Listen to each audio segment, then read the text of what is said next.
You're walking on 2 feet of solid ice. You feel invincible. You think you're quiet, that the fish 50 feet below and away can't possibly feel you. Well, what if I told you that every single step you take is like a drumbeat in their world? Today, we're going to break down one of the most debated topics in ice fishing. Do your footsteps on thick ice actually matter?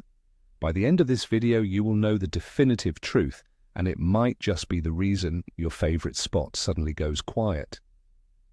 So let me ask you right now, and be honest in the comments, do you walk carefully on thick ice, or do you think it's a complete myth? For generations, the wisdom has been passed down from seasoned anglers to newcomers. Tiptoe out there, they'd say. Don't be stomping around. And on early, thin ice, that makes perfect sense. Nobody wants to test the integrity of the surface, and it just feels right to be cautious. But what happens in late winter, when you've got 24 inches or more of solid, hard water beneath your boots? Complacency sets in. We start to believe that massive layer of ice is a perfect soundproof shield.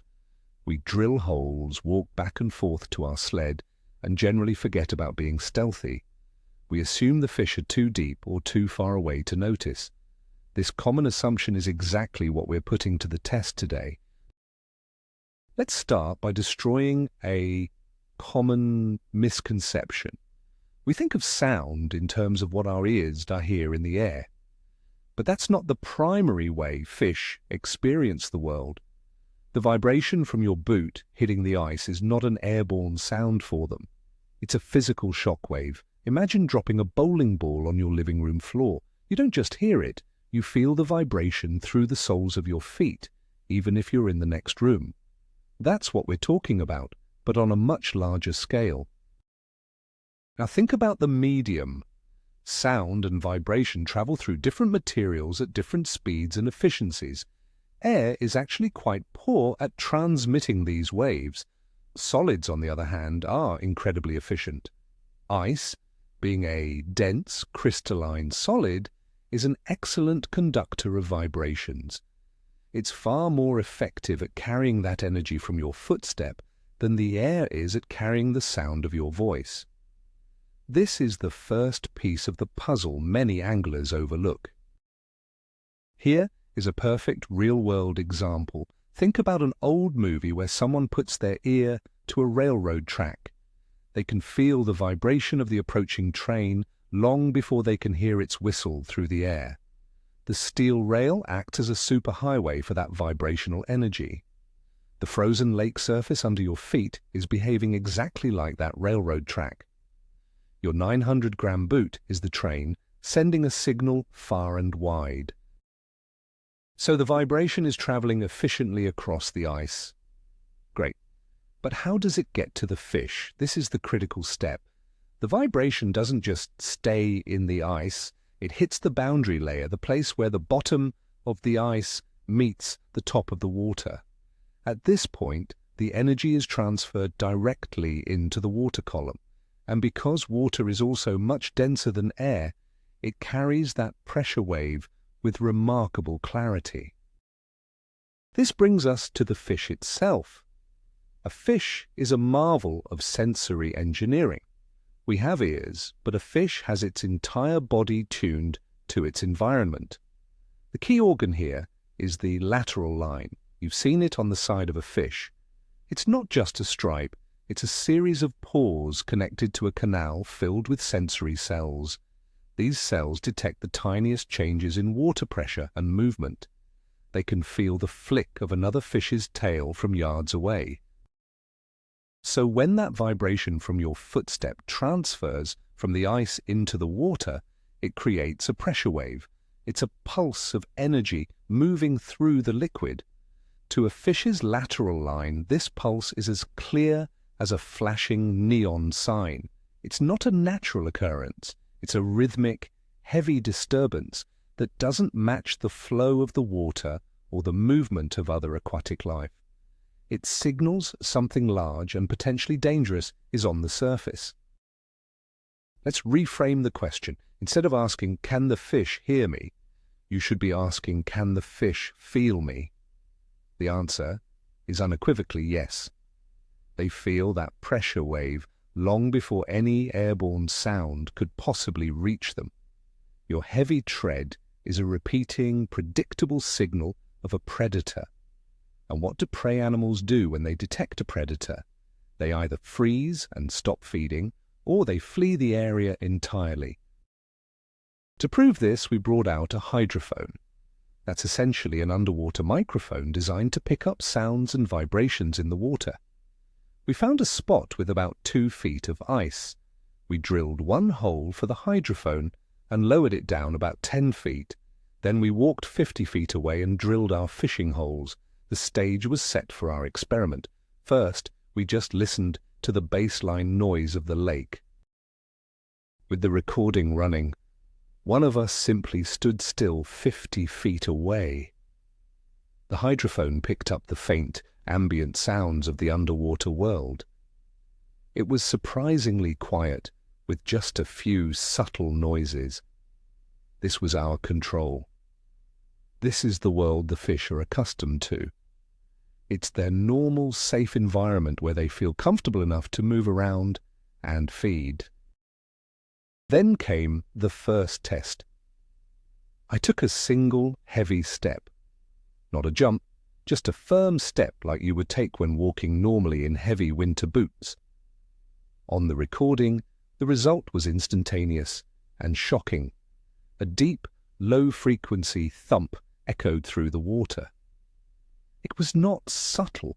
It was the loudest, most distinct event on the recording by a massive margin. It was a completely alien sound in that environment.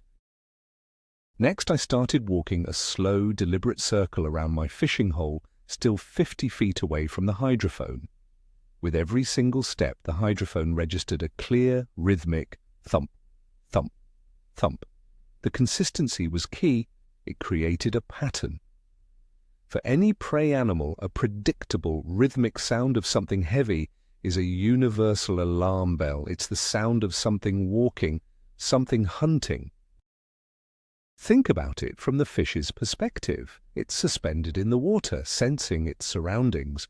Suddenly, its entire body feels a repeating pressure wave coming from above. It doesn't know it's a fisherman wearing boots. It only knows that something big is up there, and it's moving. The instinct for self-preservation kicks in immediately.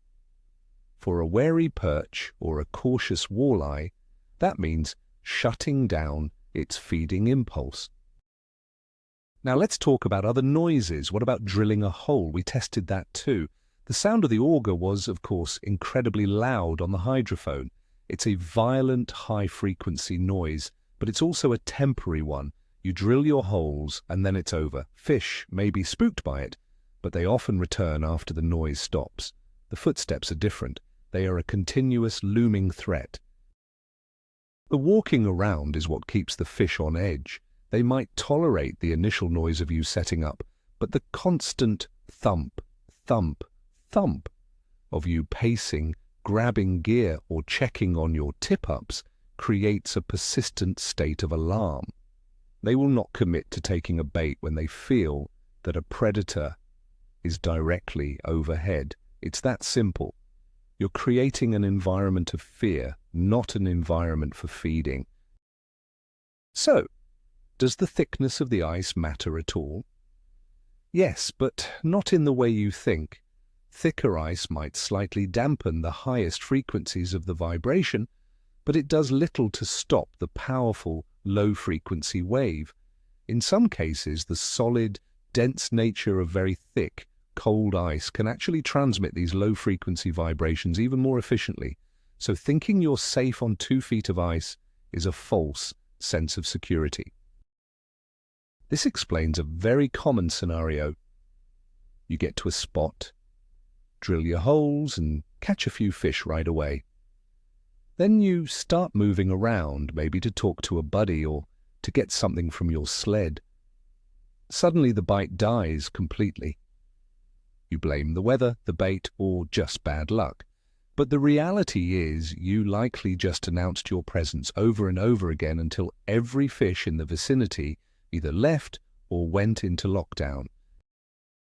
What's the solution then? It's about changing your mindset from just being on the ice to becoming part of the environment.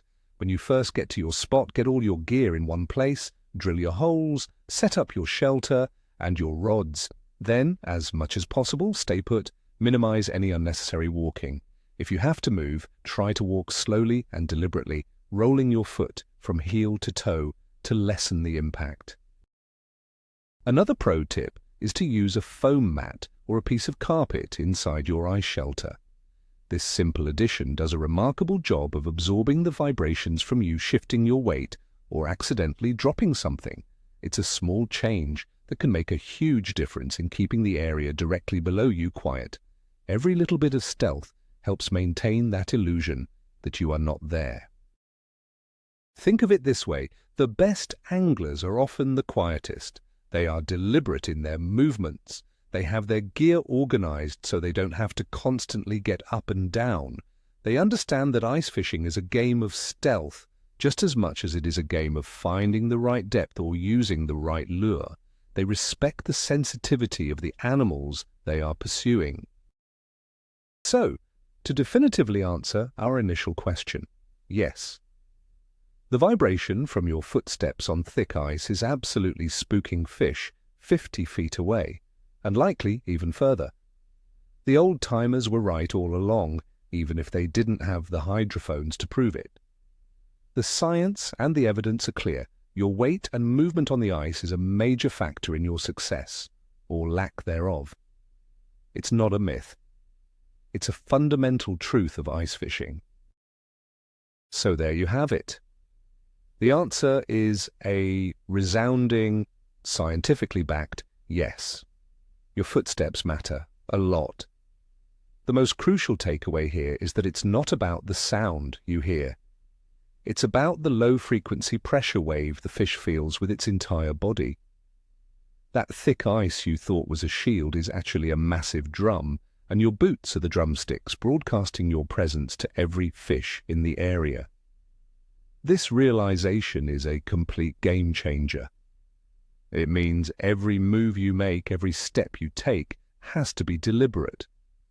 The quietest, most stationary angler will almost always outfish the one who is constantly pacing around. Thank you so much for watching and for wanting to become a smarter angler. If this video opened your eyes, do me a favor and hit that like button and subscribe for more content that breaks down the science behind fishing. Now, I want to hear from you. What is the biggest ice fishing myth you've ever heard?